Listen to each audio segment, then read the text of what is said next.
UKLO 1 year masters. No IELTS required up to 5 years visa. High visa success rate. నమస్తే. ఎన్నో ఆధ్యాత్మిక విషయాలు మన ఛానల్లో నిరంతరం కొనసాగుతూనే ఉంటాయి. ఎంతో ముఖ్యమైన వ్యక్తి అని చెప్పొచ్చు. కొంచెం ఆలస్యమైంది, కానీ ఇక నుంచి ప్రతి మాసం మాస ఫలితాలతో మనల్ని పలకరించబోతున్నారు. మీకు ఎటువంటి సందేహాలున్నా జ్యోతిష్యానికి సంబంధించి, వాస్తుకు సంబంధించి లేదా న్యూమరాలజీకి సంబంధించి ఎటువంటి సమస్యలున్నా ఖచ్చితంగా కామెంట్ బాక్స్లో తెలియచేయండి, లేదా స్క్రీన్ మీద కనపడే నెంబర్కి కాల్ చేయండి. ఇక నాతో పాటు ఉన్నారు ప్రముఖ ఆధ్యాత్మికవేత్త, దేవి ఉపాసకురాలు జయప్రద గారు, ప్రముఖ ఆస్ట్రాలజిస్ట్ అలాగే న్యూమరాలజిస్ట్. నమస్కారం. నమస్తే అమ్మ. శ్రీమాత్రే నమః. అమ్మ, గ్రహస్థితి ఏ విధంగా ఉంది ఈ మాసానికి, సెప్టెంబర్ మాసానికి సంబంధించి చెప్పండి. తప్పకుండా. గ్రహస్థితి అంటే మనకి గోచారంలో ఉండే గ్రహాలన్నీ కూడా ఏంటంటే సంవత్సరానికి కొన్ని గ్రహాలు మారుతూ ఉంటాయి, మాసానికి కొన్ని గ్రహాలు మారుతూ ఉంటాయి. సో గోచారంలో ఉండే మనకి ఏదైతే గ్రహ గమనాలు ఉన్నాయో ఆ గమనాల ప్రకారంగా మనం ముందుకు వెళ్తూ ఉంటాం. అయితే మాస ఫలితాలు ఎందుకు చూసుకుంటామంటే శుక్రుడు, బుధుడు, కుజుడు తర్వాత వీళ్ళు మారుతూ ఉంటారు కనుక ఖచ్చితంగా మనం ఈ మాస ఫలితాలు అనేది చూస్తూ ఉంటాం. సో గోచారంలో సంవత్సరానికి ఒకసారి మారే ఏదైతే పెద్ద పెద్ద గ్రహాలు ఏవైతే ఉన్నాయో వాళ్ళు సంవత్సరానికి, ఒక గ్రహం సంవత్సరానికి, ఇంకో గ్రహం సంవత్సరానికి, ఇంకొక గ్రహం వచ్చేసి 2.5 సంవత్సరాలకి. ఎవరెవరు వాళ్ళు అంటే గురువు, శని భగవానుడు, రాహువు, కేతువు. సో మనకి గోచారంలో ఆల్రెడీ మనకు తెలిసిన విషయం ఏంటంటే మీనరాశిలో రాహు నడుస్తున్నాడు, వృషభ రాశిలో గురువు ఉంటున్నాడు, తర్వాత కన్యా రాశిలో కేతువు, కుంభరాశిలో వక్రించిన శని భగవానుడు ఉన్నాడు. సో వీళ్ళు ఎక్కడ కదలరు, వాళ్ళు అలాగే ఉంటారు. వాళ్ళ నుంచి వచ్చే ఫలితాలు మనకి అలా కంటిన్యూ అవుతూనే ఉంటాయి. కొన్ని మాస ఫలితాల్లో కొన్ని కుజుడు, రవి, బుధుడు, శుక్రుడు మారుతారు కనుక వీళ్ళ వల్ల వచ్చే కొన్ని కొన్ని కార్యక్రమాలకి మనం ముందు వెళ్తూ ఉంటాం. సో ఎందుకు చూసుకోవాలి ఈ మాస ఫలితాలు అంటే, ఏ పనైనా చేయాలి అంటే ముందు ఈ మాసంలో మనకు అనుకూలంగా ఉందా లేదా అనుకోవడానికి చూసుకోవచ్చు. ఎందుకంటే రవి చిన్న గ్రహాలు అయినప్పటికీ కూడా వీళ్ళు మనకి ఇచ్చేది అధికారం, శుక్రుడు మనకి ఇచ్చేది ఆరోగ్యము, సంతోషము, తర్వాత కోరికలు నెరవేర్చుకున్నది. ఇప్పుడు ఎవరిని ఇల్లు కట్టుకోవాలనుకుంటే ఈ నెలలో అవుతుందా అవదా అనుకుంటే అవ్వచ్చు కదా, ఈ సంవత్సరంలో అవుతుంది అని రాసి పెట్టుండదు. అది ఏ సంవత్సరంలో అవుతుంది, వీళ్ళకి శుక్రుడు అనుకూలంగా ఉంటే ఆ నెలలో అవ్వచ్చు. అలాగే శుక్రుడు ఎక్కడ ఉన్నారు అనేసి ఈ గ్రహాలు మనం చూసుకుంటాం మాస ఫలితాలు. సో కుజుడు ఎక్కడ ఉన్నారో చూసుకోవాలి. కుజుడు మెయిన్ ఏంటంటే ఆర్థికంగా ఇబ్బంది పెడతాడు, కొంతమందికి వైవాహిక జీవితంలో కూడా ఇబ్బంది పెడుతుంటారు.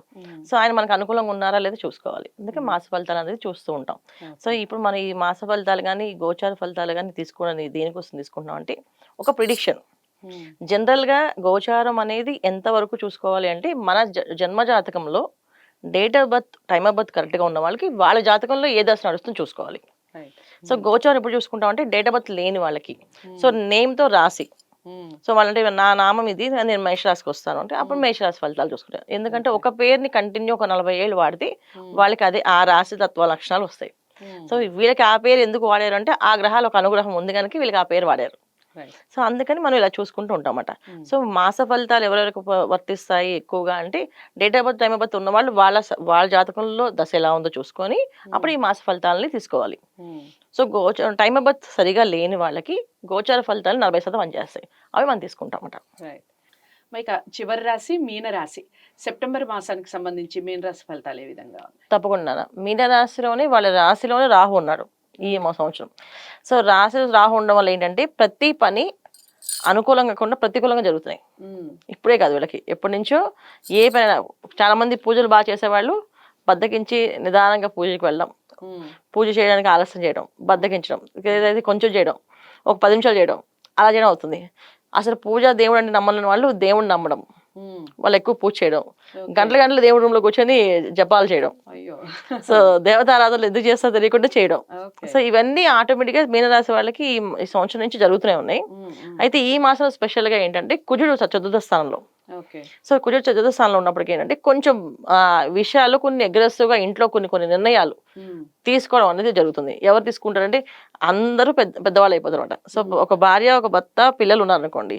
సో పిల్లలు కొన్ని సొంత నిర్ణయాలు తీసుకుంటారు, భర్త తీసుకుంటారు, భార్య తీసుకుంటారు. సో 4 నిర్ణయాలు కలవు, నలుగురు 4 రకాలుగా ఆలోచించి వస్తారు. సో దానివల్ల కొన్ని కుటుంబాల్లో కొన్ని కలహాలు, కొన్ని ఇబ్బందులు. సో వాటి నుంచి బయటపడాలి, కొంచెం వీళ్ళు పరిహారం చేసుకోవాల్సింది మీన రాశి వాళ్ళు. తర్వాత ధనం అనేది చేతిలో ఆగకుండా ఖర్చు అవుతూ ఉంటుంది. అది దేనికైనా ఖర్చు పెట్టచ్చు. కొంతమంది ఇల్లు కొనుక్కోవచ్చు, ఇల్లు ఇన్వెస్ట్ చేసుకోవచ్చు, ప్రాబ్లం లేదు. అంటే వాళ్ళ జాతకంలో జన్మ జాతకంలో వాళ్ళకి ఒక యోగం ఉందనుకోండి. సో ఇంటి కోసం ఖర్చు పెడుతుంటారు. అది ఇల్లు మొత్తానికి ఆ ఇల్లు ఇంటీరియర్ కొంచెం అనుకోవచ్చు, లేకపోతే ఆ కబోర్డ్స్ అనుకోవచ్చు, ఏమని అనుకోవచ్చు, ఖర్చు అవుతూనే ఉంటాయి, పెరుగుతూ ఉంటుంది.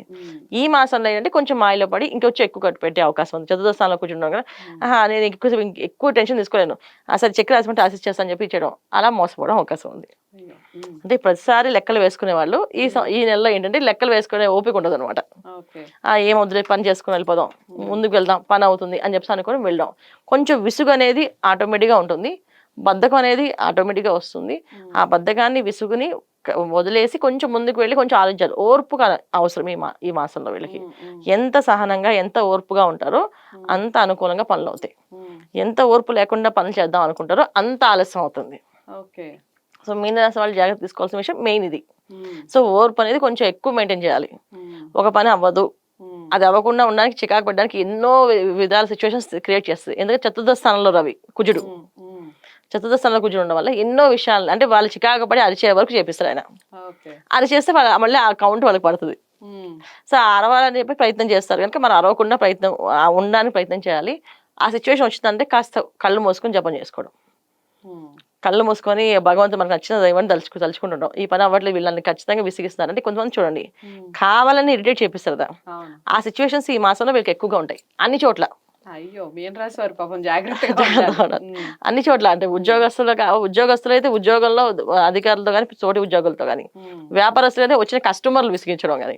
ఇప్పుడు కస్టమర్లు ఏమనలేం కదా, సో విసిగిస్తూ ఉంటారు, అలాంటి జరిగే అవకాశం. సో ఎటు వెళ్ళినా ఎటు చూసినా వీళ్ళకి అన్ని విధాలు అన్ని అనుకూలంగా ఉన్నప్పటికీ కూడా కొన్ని ప్రతికూలాలు ఏంటంటే విసిగించడం అనేది ఎక్కువ. ఆ విసిగించి వీళ్ళ నోట్ల నుంచి ఒక పరుషంగా వాకు రావాలి.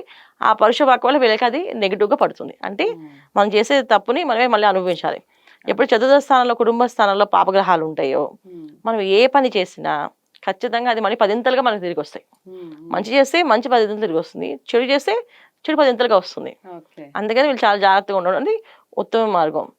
ఎక్కువ చేయాల్సిన ఆరాధన ఏంటంటే వీళ్ళు శివ ఆరాధన, ఈశ్వరుణ్ణి ఎక్కువగా ఆరాధించాలి, ఈశ్వర ఆరాధన చేసుకోవడం, రుద్రాభిషేకం చేయించుకోవడం, ఇంట్లో రుద్రాభిషేకం చేయించుకోవడం, లేదా అవకాశం ఉంటే ఇంట్లో రుద్రాభిషేకం ప్రతి శుక్రవారం చేయించుకోవడం వీళ్ళు, లేదు అవకాశం లేకపోతే దేవాలయానికి వెళ్ళి చేయించడం, ప్రతి సోమవారం శుక్రవారం దేవాలయంలో చేయించుకోవడం.